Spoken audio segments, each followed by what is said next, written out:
list. Oh, what a mouth-watering smell. Paimon would know the aroma of biryani anywhere. Let's go get some.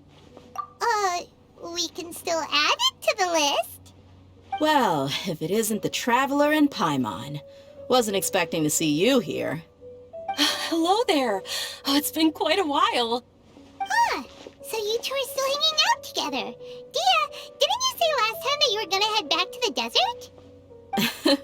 I said I was going to resign from being her bodyguard, not that our friendship was over. We're still the best of friends. The Holmayanis also still post jobs from time to time. Their pay is always generous, so me and the other mercs never pass them up. I told Dia to just stay at our place when she took one of those jobs a few days ago. My parents were delighted. They even said that it always felt like we were missing someone whenever Dia wasn't around. That sounds like something they would say, all right. They're always so welcoming. Anyway, the job is already taken care of, so I was gonna head back to the brigade as soon as I finished a little shopping. But the master kept insisting, and I ended up staying for another day. You can stay for as many days as you want, Dia. Father hasn't even gotten around to treating you to his best dishes yet. You know I'm not the kind of person to stay put in one place like that, my lady. Don't worry, though. There'll always be next time. What? She said they'll treat you to the best dishes! Paimon can't believe you can still refuse that! But wait. Didn't you say last time that you would take me on a trip to the desert? Why don't you just take me with you today, when you leave? There are so many places I still haven't visited yet. I'm sorry, my lady, but no can do. There's still a few things I need to take care of back at the brigade. Besides, the desert hasn't exactly been the most peaceful place lately. Oh, come on. Not this again. That's also what you said last time and the time before that. I know, I'm sorry. Just give me some more time, and I promise I'll plan the best trip ever for you. All right, fine. To be perfectly honest, it's not that I wanted to go, it's more like I feel like something is off about you lately. Ever since you first set foot on the estate a few days ago, you've been acting anxious and even paranoid. Have you been delaying our trip because you've run into some kind of trouble? Nah, are you kidding? You're worrying too much. Would you swear on that? Friends shouldn't lie to each other, you know. I wouldn't pry any further if you're willing to swear on what you just said. But if something really is bothering you, then just tell me. You know I'll help you however I can. Oh, looks like Dunyarzad was onto something. You're too perceptive, my lady. Seems I can't hide anything from you. I just thought that nothing good could come out of telling you about the messy happenings of mercenaries. Knowing too much only leads to more trouble. Mercenary life is a dog-eat-dog world where Mora reigns supreme. Everything operates on a completely different set of rules. That doesn't change anything about what I just said, though. We're still friends, and I can only support you if I understand what's bothering you. My lady, you're not gonna stop until you drag it out of me, are ya? All right, I'll share what I know. Let's go somewhere else first. This isn't exactly the best place for a discussion. Okay, let's talk here. Just try not to draw any extra attention. As you may already know, the Eremites have both a lot of mercenaries and a complex organizational structure. Many mercs are no different than me, just going around looking for jobs to earn some mora. My brigade is called the Blazing Beasts. We're not a large group, but every member is loyal and brave. However, not all Eremite brigades are like mine. Some are willing to cross all kinds of lines for the sake of mora. The most notorious is a faction known as Deshret's Relics. Deshret's Relics? Judging from the name, they must really look up to... Yep, you got it. I've heard that you've already crossed paths with Ain al-Akmar. They're one of the groups under the Relic's banner. Oh, you mean the group that tried to sell us the Divine Knowledge Capsule? Yeah, they weren't friendly at all. Deshret's Relics is composed of many smaller brigades like Ain al-Ahmar. The Relic's headquarters issues orders to all brigades under his control. On any other day, I would want nothing to do with them. Unfortunately, though, the brigade that's stirring up trouble now is none other than Dakan al-Ahmar. Dakan? I think it means beard or something. Believe me, it's a really stupid name. I found it insufferable for years. Anyway, the real issue is that Dakan al-Ahmar is led by my father, Kusela. Say what now? I think I'm starting to understand your anxiety now. But what did they do? I won't go into details, my lady, but they've been involved in a lot of violent incidents. We're talking hundreds. Hundreds? Yep. The scenes tend to be quite gruesome, too. They strip the victims of all their valuables before murdering them. Not only have they targeted merchant caravans and ordinary citizens, but other mercenary brigades as well. That's beyond terrible. They won't even spare their own kind. I don't know how Deshret's Relic sees it. All I do know is that Dakan al-Ahmar has become more and more aggressive over the last few years. If I don't do something about them, then even my brigade or the people of Aru village could become their next target. I just wish I knew what's driven him to do this. Yeah. How can your father do such terrible things? I don't know. People change. He's always been pretty pathetic. But at least in the past, there were still a few lines that he wouldn't cross. That's setting the bar pretty low. I mean, if he was even remotely decent, then why would I have to leave the brigade and cut all ties with him? He was loud and foolish, with no real sense of purpose. Instead of doing anything useful, he spent most of his time drinking and chasing after women. Of course, the other brigade members were just like him. Their ruckus would go on night after night. Sounds like a nightmare. What about your mother? Did she ever step in to stop them? Unfortunately, I never knew my mother. I'm sorry, Dia. I didn't know. It's all right, my lady. That's pretty common in mercenary circles. Didn't I mention that my father was chasing after women? I was the result of one of those encounters with some random person. He told me that he wasn't sure who my mother was. And in any case, she never came to see me. He'd say, "You'll be fine as long as you remember to stick with Dad." But even then, he left most of the parenting to the brigade. The one thing I do remember is that he used to tell me stories. But the problem was that he had terrible taste. He only knew a few stories, and even those tended to be pretty stale. They were tales of desert warriors defeating dragons in the forest, or stories of mercenaries rescuing princesses from rebel armies. Sounds like your typical fairy tales. More or less, yeah. They were interesting maybe the first or second time around, but after about 20 repeats, they started to get a little dull. He seemed to think those stories were the best things ever, though.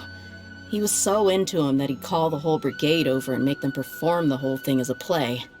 Even the toys he gave me would all be story props. I'd get helmets, shields, and toy swords.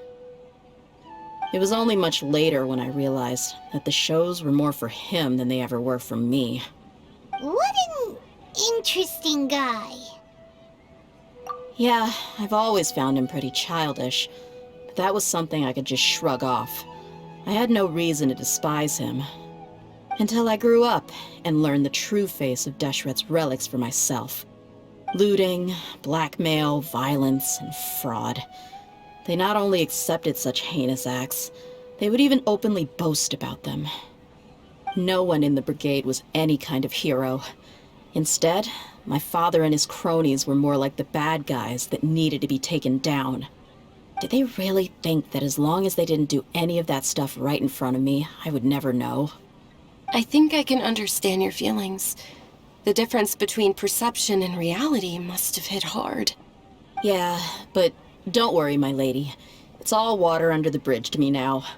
I had a huge argument with my father and left that place behind for good. I'm not investigating them due to any bitter feelings I still have towards my father. I just want to protect those that are close to me. Yeah, I told the boys to gather as much information as they could. Most of the reports concern violent incidents, but there's also some talk of smuggling. I see. But isn't this investigation incredibly dangerous? It is, but every mercenary lives life on the edge. It's a lifestyle that I enjoy. That may be true, but it'll be impossible for those who care about you not to worry. Well, now you get why I didn't want to share any of this with you. What should we do? They both have valid concerns. Huh? But there's no need for you to get caught up in this mess, too.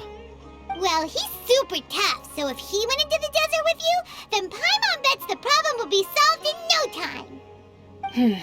I'm inclined to agree. I'd feel a lot more at ease if you took him along to help. I'll wait for news from you in the city until then. Please, stay safe. I'm honored that you care so much for me, my lady. All right, then let's get moving. Our first stop will be Caravan Rebot, where we can catch up a bit with my fellow mercs.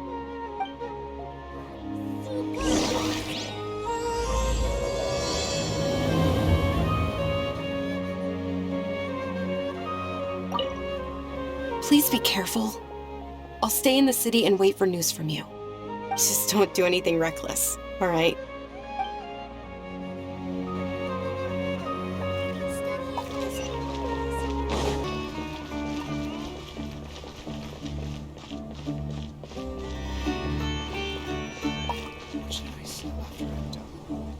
Hey, Dia, you're back. Are these two friends of yours? Oh, so you've already become like one of us then? Oh, well, that's good to know. Anyway, since we've got a newcomer, let me fill you in on what the Khan al-Ahmar's been up to lately. They've become extremely aggressive. Apparently, even their own now have become acceptable targets. They even attack other relics brigades, just the same as any other mercenary brigade. Even the most ferocious beasts still protect their own. And it sounds like they've thrown that straight to the wind. That's right. Once they've collected enough loot off the other mercenaries, they sell it off to a different brigade, or turn to merchants on the black market. A portion of their profits is immediately exchanged for more food and weaponry to be used in their next violent operation. That's terrible! Yeah, and it really makes you wonder why they're so desperate for Mora. A few days ago, Isham and I trailed them for a while, and even disguised ourselves as merchants to conduct trade with them. We were able to learn a few things from the exchange. Rather than saying they're out to plunder and hoard Mora, it'd probably be more accurate to say that they're experiencing an internal power struggle. Wait, a power struggle? You heard me right. The vast majority of their victims are mercenaries from the other brigades of Deshret's relics. If their only goal is Mora, they could have gone after anybody. The targeted nature of their attacks points to a power struggle between the different brigades within the relics. That's the only plausible explanation we have. Unfortunately, we weren't able to find out anything more specific. It seems they're also trying to keep things under wraps. Oh, one last thing we discovered was that over the past few years, as the Khan al-Ahmar became more and more active, Deshret's relics as a whole became a lot weaker. It sounds mighty strange to me, too. Haroon, you can leave the rest of the investigation to us. Gotta say, though, I didn't expect you to go on a whole undercover mission during the few days I was gone. Sounds like you were really putting your necks on the line, no? Nah, it was nothing. We're just as concerned about the situation as you are. The Khan al-Ahmar is your father's crew, after all. What he said. Besides, Dia, haven't you done more dangerous things than all of us combined? What we did is nothing compared to your experiences. Yeah. And while they went to talk with Khan al-Ahmar, I took a look at the last camp they attacked. Any survivors of the attack were already long gone. There was nothing of value left in the camp. Ah, Hisham and Khalaf. You're here too. We rushed over as soon as we saw you come into Caravan Rebot. Although this new friend of yours looks a little green behind the ears, I'm sensing a special vibe from him. Now that we know you'll have a capable partner with you, we can also rest easy. Hey, what about Paimon? Feel anything special? Oh, you're also planning to tag along with them? Of course! Paimon is the traveler's most important guide. Wherever he goes, Paimon will follow. Oh, in that case, then you'd better take care of her too, Dia. Don't underestimate Paimon! Don't worry about her. She may look tiny and helpless, but she's been through just as many battles as the traveler here. Even if she had only survived on sheer luck, then that alone would still make her quite formidable. I had no idea. I guess I shouldn't judge by appearances. Oh, one other thing, Dia. When you're free, why don't you update the deputy about your upcoming schedule? We held another recruitment event a few days ago, but everyone only came to see the Flame Main. You weren't around at the time, so people were pretty disappointed to only find our crew of rough, unkempt guys.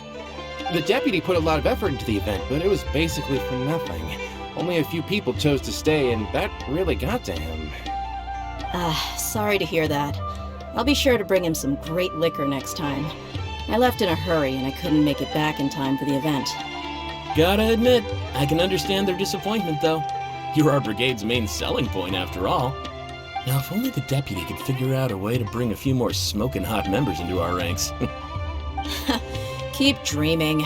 Remember the last time I invited a couple gals into the brigade?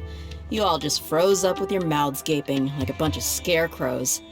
The awkward silence and weird expressions left quite the impression on them.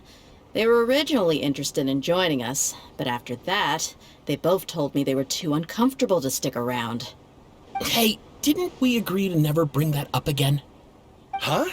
Wait, are you serious? Why have I never heard about this? I don't think you were part of the brigade yet. Are you kidding me? I missed a once-in-a-lifetime moment like that and you weren't even gonna tell me? All right. We can tell you about it later. Now's not the time. Hey, don't you try to change the subject. You and Hisham get your butts over here and tell me everything right now. Are they always like this? More or less.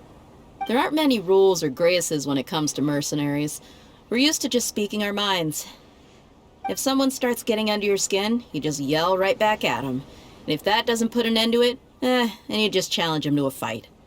But we also don't tend to take many things too seriously. Being direct and getting it all out of your system as soon as things come up is better than keeping everything bottled up, never talking about it. That's also why I never spare their feelings when I talk to them. If I want to laugh, I'll laugh. If I'm angry, then I'll unload on them. It's hard to stop once you get used to it. Though, I can never do that when I'm with the Homayanis. Hey, knuckleheads! Can you at least tell me the rest of the intel before you go back to your bickering? Yeah, you hear her, Holof? Told you we gotta focus on the investigation first. I drew up a map. Right here is the spot. There you'll find the merchant caravan responsible for getting rid of Dakan al-Akhmar's looted goods. All you gotta do is wait and ambush them in the evening. They'll have no idea what hit them. Perfect. Thanks for that. Be sure to pass my regards to everyone else in the brigade as well. Will do. You stay safe, Dia.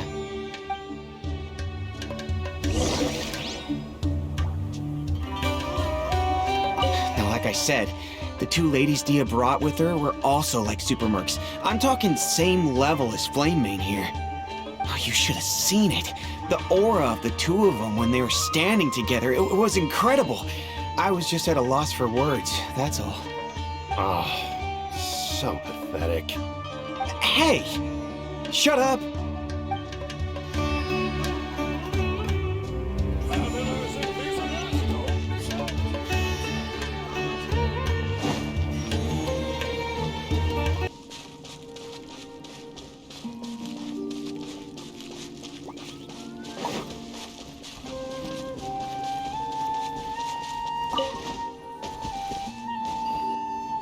This should be the place. Let's find a spot to hide and bide our time. It's gonna come down to a fight one way or another, so let's all be careful. No need to worry. He knows his way around a fight. I'm not worried about that. What I meant is that we probably shouldn't go too hard on the enemy. After all, we still need to get information out of them.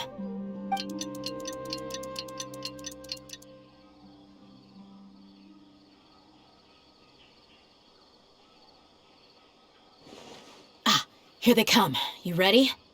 Let's not give them a chance to react and end this quickly.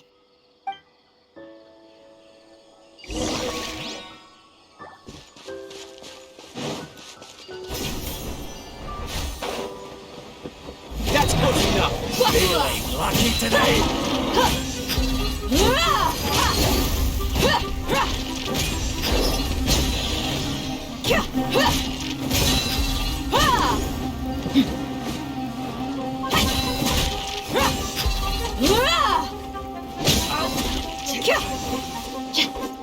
Let's get it on!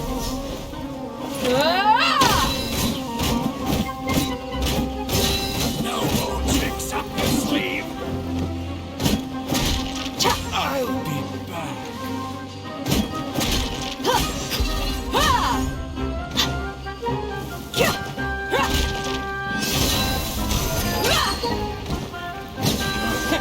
You won this one.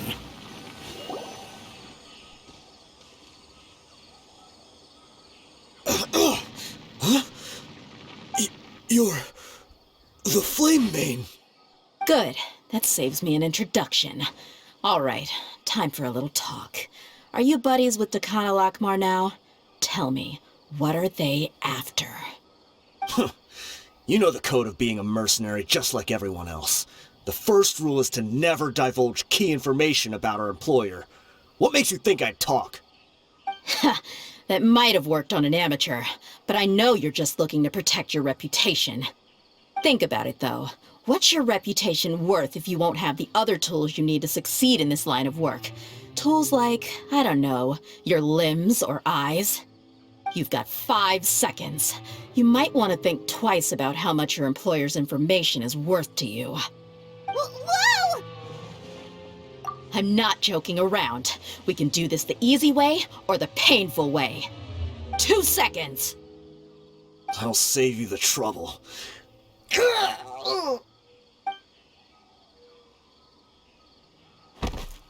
Huh? Are you crazy? He tried to bite off his own tongue. Quick, search the area for any first aid supplies. I definitely didn't expect him to go that far. Thankfully, the wound wasn't too deep, and he just passed out from the pain. But why would he be so extreme? I just wanted to test his mettle. You can get a lot of mercenaries to talk just by threatening them. I didn't expect him to be willing to go through so much pain just to deny us some intel. Well, he's out cold for now. We could wait for him to wake up, but maybe it's not a good idea to interrogate him any further. What should we do? Yeah, don't worry about it. It'll be a waste of time to interrogate him again after that. He might just hurt himself again if we start asking. There are lots of goods around here. Let's search the area. Maybe we'll be able to find something. I'm really sorry.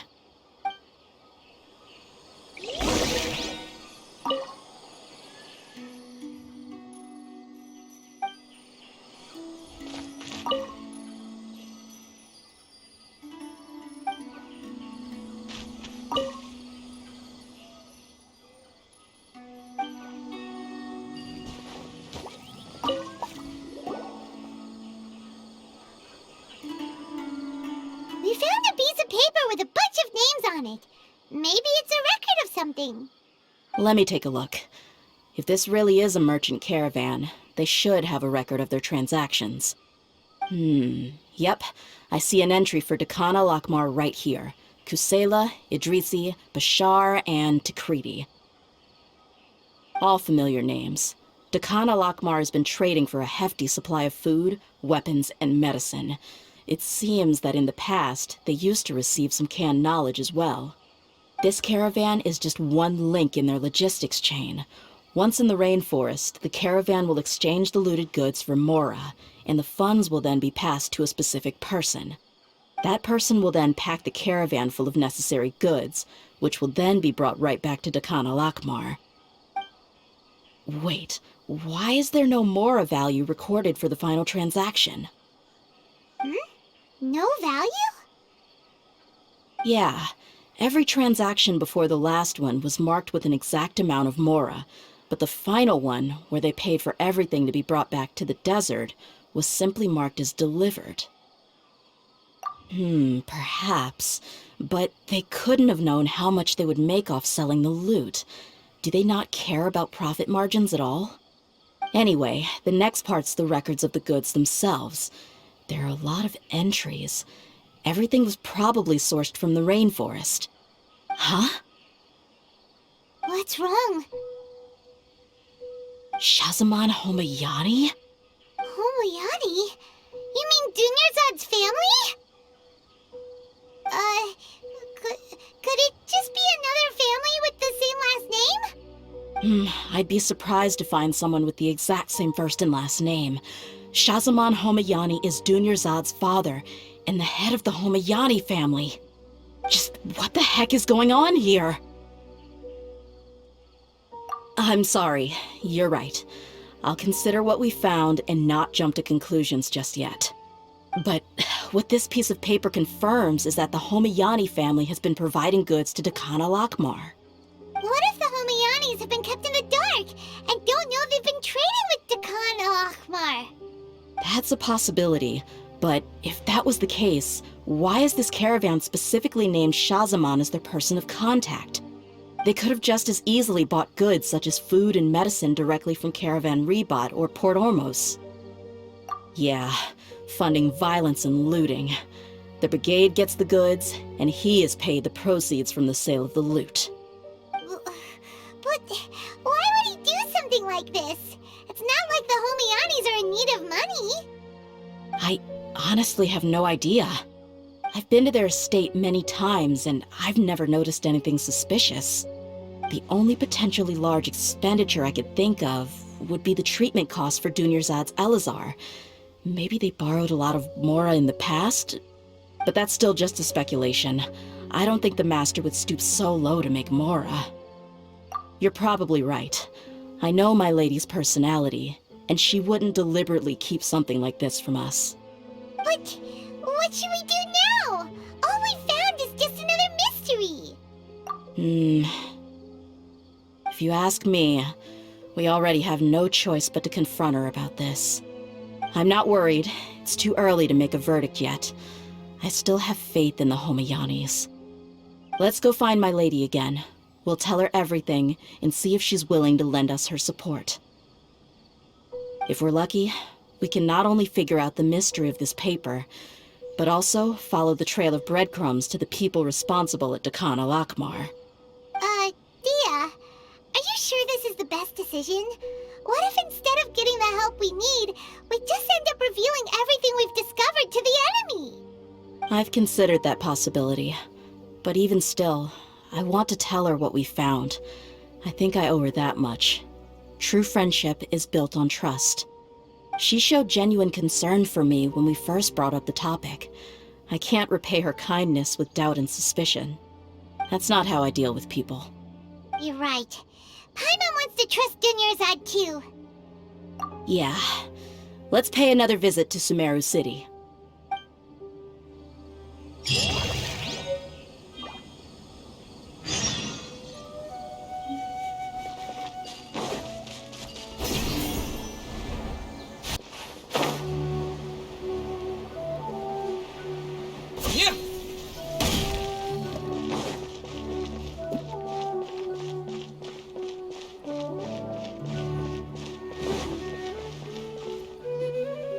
We're back, my lady. Oh, you're back a lot sooner than I expected. You mustn't have run into any trouble then. Well, how did it go? What did you come up with? Actually, we are still investigating. It's just that we've discovered something strange. I see. The clues you found have led you back here, in the city? Something like that. Yeah. You all look a little dispirited. Whatever you found must not have been very encouraging after all. Why don't you discuss it with me? Maybe I'll be able to say something to cheer you up? It's okay, my lady. It's not so much about me being upset with my father or anything like that. How should I put this? So something is wrong. Even the Traveler and Paimon have been uncharacteristically quiet. On any other day, Paimon would have already waved to me with a smile and shouted, "Dunyarzad, we're back!" So tell me, what happened?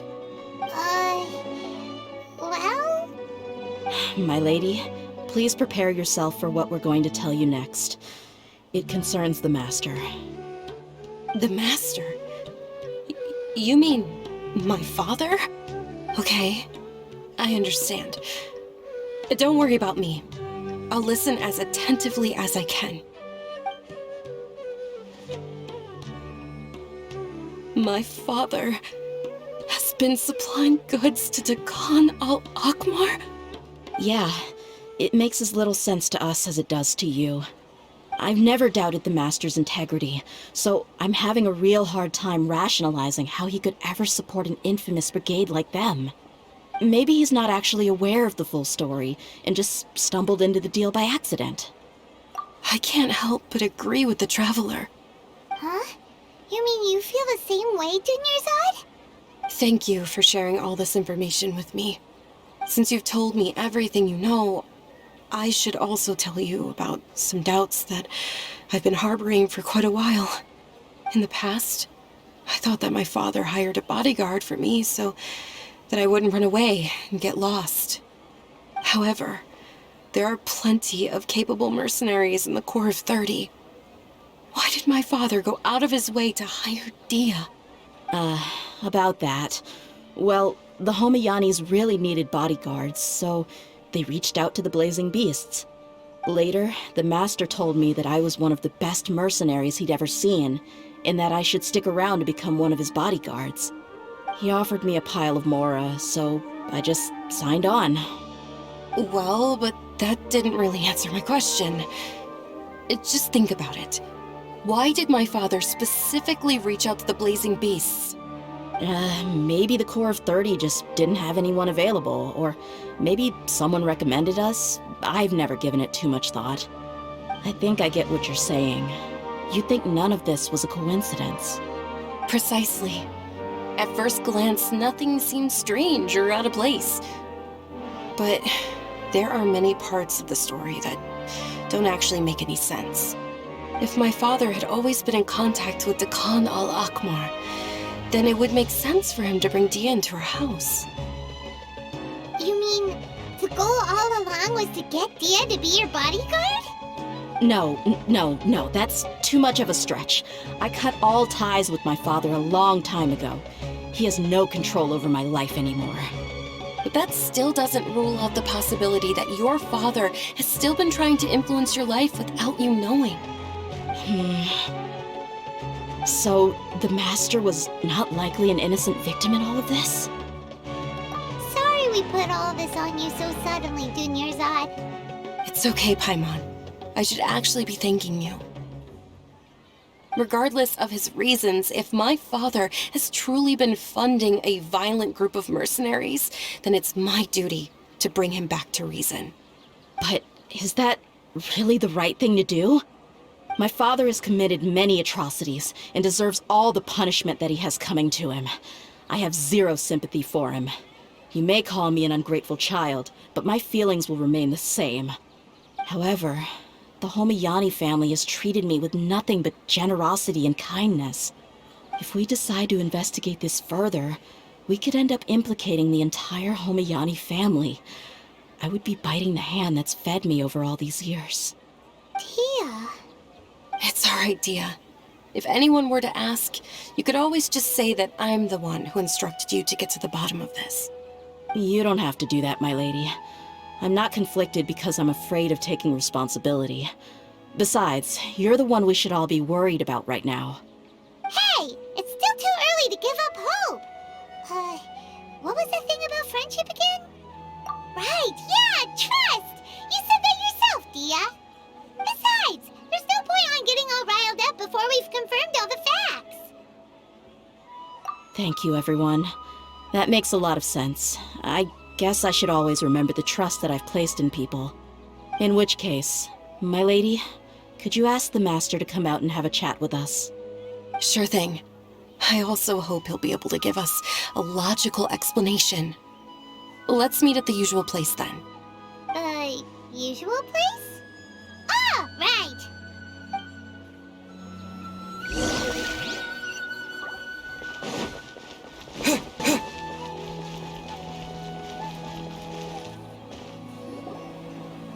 Thank you for coming, sir. Please allow me to introduce these two. This is the Traveler, and next to him is his travel companion, Paimon. Ah, yes, my daughter has mentioned them from time to time. It's a privilege to finally meet them in person. But we may skip all the pleasantries for now. What is the important matter you wish to discuss with me today?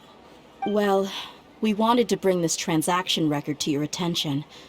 There's something on this record that we're all pretty curious about. So, that's what you found? Huh. Seems like I can't keep everything from you much longer. If you wouldn't mind, we'd like an explanation. Well, it's a long and difficult story. And to be perfectly honest, I'm not sure if I'm doing the right thing. What I do know, though, dear, is that the truth will bring you no solace. If anything, it will likely cause you a great amount of anguish. Wait, me? Yes, I understand perfectly why you came to see me, and I am touched by your collective commitment to do the right thing. But knowledge always comes at a price, and sometimes, as they say, ignorance is bliss. Your father, Kusela, and I both believed that. Of course, you have the right to seek and learn the truth, but I must warn you. The facts of this matter may reduce everything you've built for yourself into sand, blowing in the wind. If you must proceed, then Kusela's heartfelt efforts will also fade into the wind like a fleeting mirage. His heartfelt efforts? I'm sorry, sir, but I'm not sure I follow. I've made it this far in life without a single drop of my father's support. I have my own ideals and ways of looking at the world, as well as people and causes that I've chosen to cherish and fight for. None of these things have anything to do with him. I came here today to support you as the head of the Homayani family. No warning will change my stance on that. I understand. Then let me tell you a little story. Our family once needed to take a trip to the desert when Dunyarzad was just a baby. Along the way, we were attacked by bandits. They had superior numbers and quickly overpowered our bodyguards. When all seemed lost, a group of passerby Eremites lent us their support. Those Eremites were Kusela's brigade, Dekan al-Ahmar. Kusela's men told me that the attackers were Eremite mercenaries, just like themselves. I was shocked. Why would Dekan al-Ahmar go so far to save us and not spare the fellow Eremites? Kusela was grinning and walked over to play with baby Dunyarzad. She was startled by his unfamiliar face and nearly started crying. Really? I never knew. He said that he had no particular reason to help us. He just took pity on us because he had a daughter about the same age. We started talking about our children, and I sensed that he was a devoted father. To repay his kindness, I hired his brigade to help out at our estate for a time, and offered everyone generous remuneration. So, that's what happened. It was many years before I saw him again. I almost didn't recognize him the next time he came knocking on my door. The man I knew to be strong and healthy had been reduced to a shell of himself. He couldn't even walk anymore without his cane. So, what happened to him? He was perfectly fine when I left the brigade. I'm not too sure myself. The only thing that didn't change was his cheery disposition. He said there was absolutely nothing to worry about and that he had gotten into a fight. That was all. He then suddenly asked me if Dunyarzad, now that she had grown, would need a bodyguard of her own. At the time, Dunyarzad was going through a particularly severe bout of her Elazar. There was no need for her to have a bodyguard when she could barely leave the house. But he kept coming back to the topic. Come on, it never hurts to be safe. How do you know a bodyguard won't come in handy one day? I was completely lost at first, until he recommended the Blazing Beasts, and in particular, a mercenary named Dia. So he was the one who recommended Dia to you. Indeed. He didn't say it out loud, but it was clear that he saw Deshret's relics as an evil group who would eventually corrupt every member in their ranks. He was already beyond redemption, but he hoped that he would be able to detach his daughter from the vicious world of mercenary life. If Dia could stay in my house and keep working as a bodyguard, then gradually her affinity for the desert would decrease, and she'd be able to leave her previous life behind. And that's why you offered her such generous compensation? Yes, but not just because of that. From the moment that he asked me for that favor, I also began to see Dia as my own daughter. And that's also why I tried to persuade you to stay when you asked for permission to leave. I was willing to spend however much it took. Kusela saved my daughter and I all those years ago in the desert. I could never refuse him entrusting his daughter to me. God, he was always like that, acting like he's oh so smart and self-righteous. Kusela said that he'd reimburse me for a portion of Dia's fees. I refused to take any mora from him, but he'd always send me funds anyway. Eventually, I just accepted them as a token of his gratitude. And that went on for a while until I received another letter from him a few years ago. The letter contained a request to help him buy food, weapons, medicine, and even explosive materials. Wait! Isn't that around the time that Dakan al-Akhmar started becoming more aggressive? That's right. When I started to hear some nasty rumors, I became wary. I wanted to meet him face to face to discuss things. But by then, he was no longer receptive to my requests to talk. If I had to guess, it's probably because he doesn't want to put Dia at risk. That thought occurred to me as well. I figured that he probably came to me for help because he had nobody else to turn to. After some deliberation, I decided to send him some food and medicine. I turned down all his requests for explosives and weaponry. I am aware that even such a reduced gesture of support could lead to others coming to harm, but I could not simply reject his plea for help. In the end, it probably was the wrong decision. I plugged my ears to the rumors and just chose a solution that made me feel least guilty about myself. If you can, please tell me where he is now. None of the things he's doing right now make any sense if he's just trying to keep me from getting tangled up in his world. If all he wants to do is steer clear of me, then maybe he shouldn't have brought me into this world in the first place. Oh no. Dia, please don't feel that way. I'm just angry because I can't wrap my head around any of his actions. Another way? I don't know. I knew him, and he was nothing more than a childish brute. I can't understand what's going through his head. But I guess you do have a point. We haven't uncovered the whole truth yet. We still need to figure out his exact actions and reasoning for these last few years. I'll do my best to help. Of course, anything between the two of you would need to be resolved between you and him alone. I don't know Kusela's exact whereabouts. Outside of supplying his brigade with some goods, I tried my best to avoid getting involved any further with him. However, there's a man on the list named Jawed. He used to be a mercenary in the desert and is now a member of the Corps of 30. He's responsible for supplying weapons and liaising with the Dakan al-Akhmar's merchant caravan. I think he should know Kusela's whereabouts. I've heard that he likes to have a few drinks alone and enjoy the cool wind at night outside the tavern. Maybe you'll be able to find him there. Understood. Thank you, sir. Then I guess this is bye for now, unless... I'll stay and be with my father here. To be honest, I'm still a little dazed and haven't finished processing everything quite yet. My father has indeed done something wrong, but if I think about it, I'm also not sure if there was a right way to handle this problem. I feel like our only course of action is to turn everything we know over to the Core of 30 and let them render judgment. Yes. I am prepared to accept whatever verdict they choose. It's time to face my mistakes.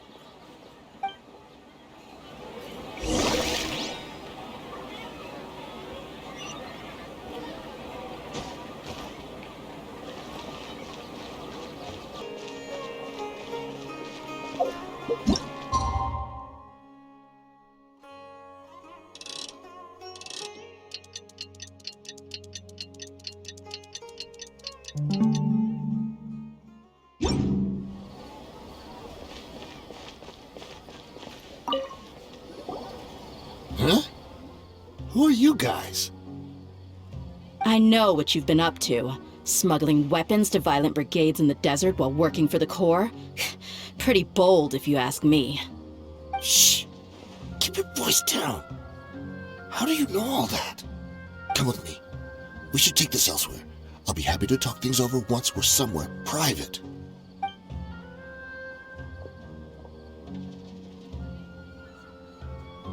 This place should do. Alright, back to my question. How did you all know about me? Don't worry about that for now. You know what kind of punishment you'll face once we report you to the Corps, I assume. Wait, there's no need to jump the gun. Let's talk this out. What are your terms? So what's in it for you anyway, Mora? Well, I was a little tight on money at the time, and Kusela took good care of me in the past. I weighed it in my mind, and I couldn't find a reason to turn the opportunity down. I wouldn't only be helping my benefactor, but I could also make some quick Mora. Let me tell you how it is. We're investigating Dakan al-Akmar, and we're gonna put an end to their operations. If you provide some help for us, then we might just put in a good word later to reduce the terms of your punishment. Hey, why don't we discuss this a little first? Listen, I made quite a bit of Mora from my last run. You just give me a number, and I'm sure we can... Shut it. My patience is running out. You should know when a mercenary is after something other than money. All right, sheesh. But you gotta promise you'll put in some nice words for me later. They're always on the move. Here's the spot they were at the last time I made my delivery to the desert. Feel free to go have a look. I'm just telling you though, it's not on me if they're not there anymore. Sure. And then you can forget about any nice words from us. Hey, come on. Now you're just being unreasonable. Really? And how do I know you're not leading us straight into a trap? Don't forget, you're the one with no bargaining chips. All right, I get it. Why don't you go take a look, and if they're not there anymore, I'll try to figure out something else for y'all. Now that's more like it. Let's move. And as for you, try to stick around the city until we get back. You don't want us to call the folks from the Corps and have them drag you back to the city.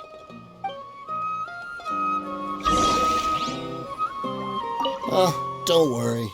I'm not going anywhere.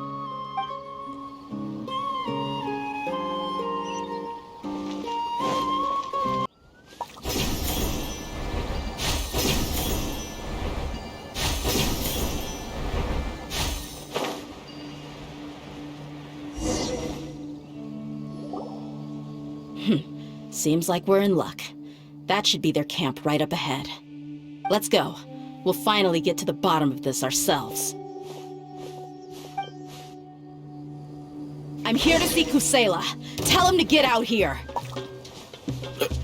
Dear, why are you here?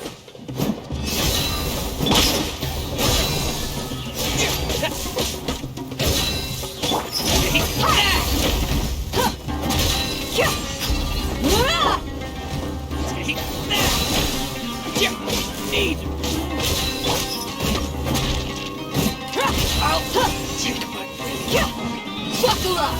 Take my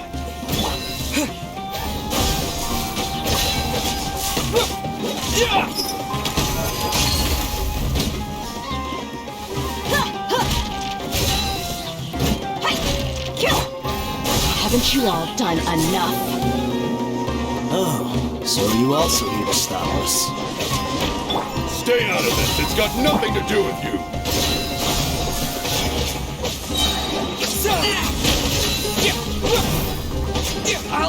Take my Dead meat!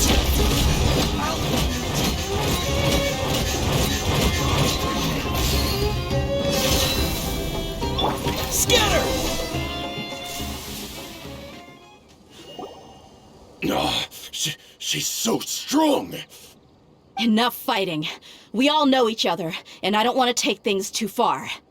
Just bring Kusela to me. There's no use hiding him anymore. Did you understand a single word I just said? Or do I need to bash your skull in some more? All right, everyone, let's all just calm down for a second.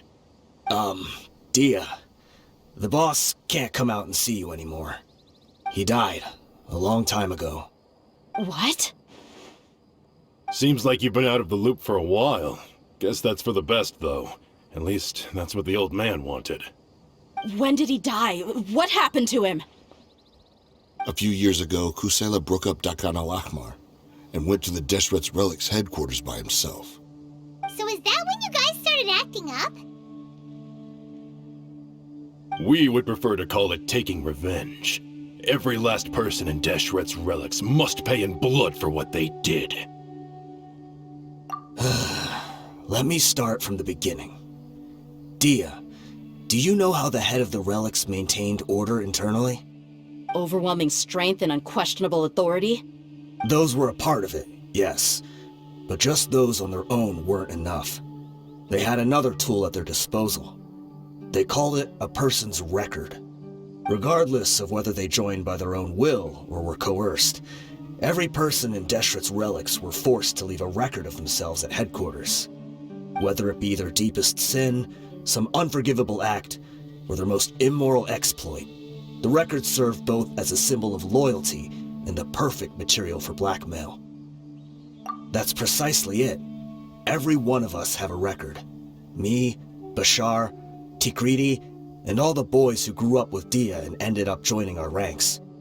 But you, Dia, you were never asked to provide a record, were you? I never even knew this was a requirement. You were probably the only person in all of Deshret's Relics who didn't know about it.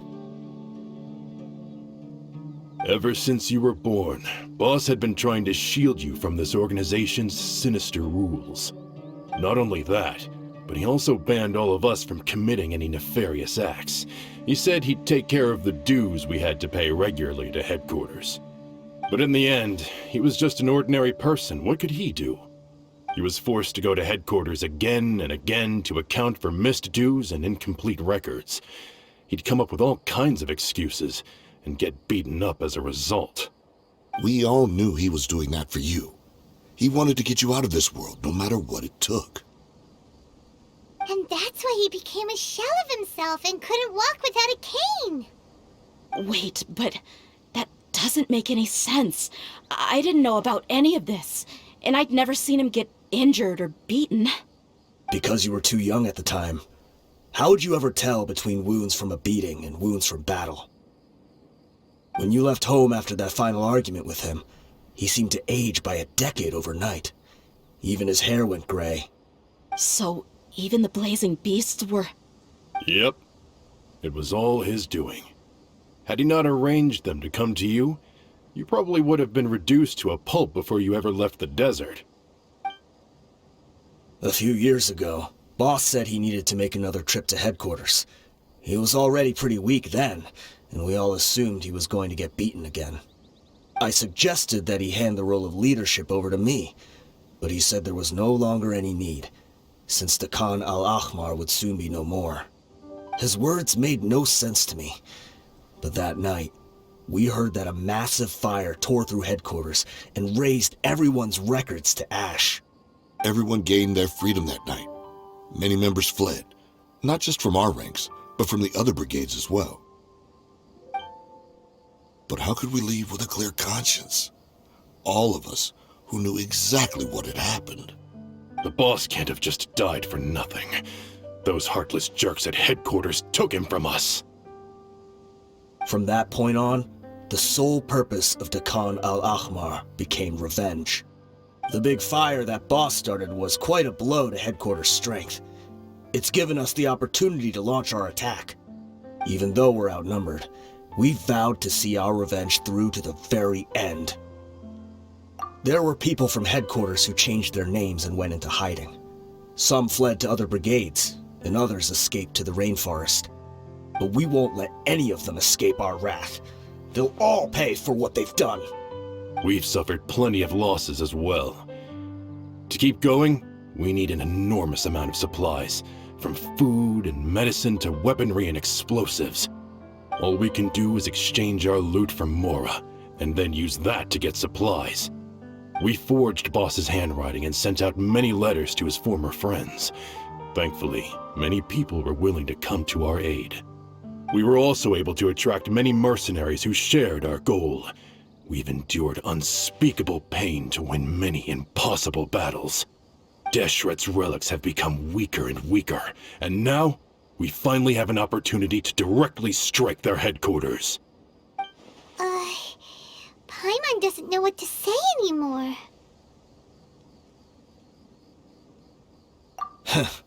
We do know right from wrong, but we were sinners from the very beginning. We do not deserve the freedom that the boss won for us with his life. Boss always loved his old-fashioned hero stories. Those tales about sacrificing yourself to save the world. We used to always laugh at him for it, but in the end, he really went and lived those stories out himself. As for me, I never considered myself a hero. We're all the lowest of the low. We have no right to even imagine such an existence. But maybe those hero stories he liked foreshadowed everything that was to come. The spirit of the hero touched all those he had saved, and more people joined his cause. Maybe we were all just acting along with the play in the beginning. But as we acted the parts and recited the lines, we were drawn in. And now, we want to see the story through to the end. I'm sorry, Dia. I know you always found us insufferable ever since you were young. Just think of this as a madman ranting. I'll go with you. Huh? Dia? You wanna go with them? I grew up with these guys, and I know they're not bad people. It's just that some situations get so bad that it's difficult to tell good from evil. All I know is that Deshret's relics must be destroyed. Furthermore, I want to go see the place for myself. I want to know if my father is still there. I know you don't want to get involved in this, so there's no need for you to tag along. I can do this on my own. Yeah, Paimon feels like we'd only regret it if we don't see this through to the end. Thank you. We'll be a lot stronger together with you. I bet Boss would lose his mind if he ever knew you'd join us at the very last moment like this. Considering all the losses and injuries we sustained, we can't afford to turn down someone as powerful as you. He can think whatever he wants. But the fact is, I owe him this much.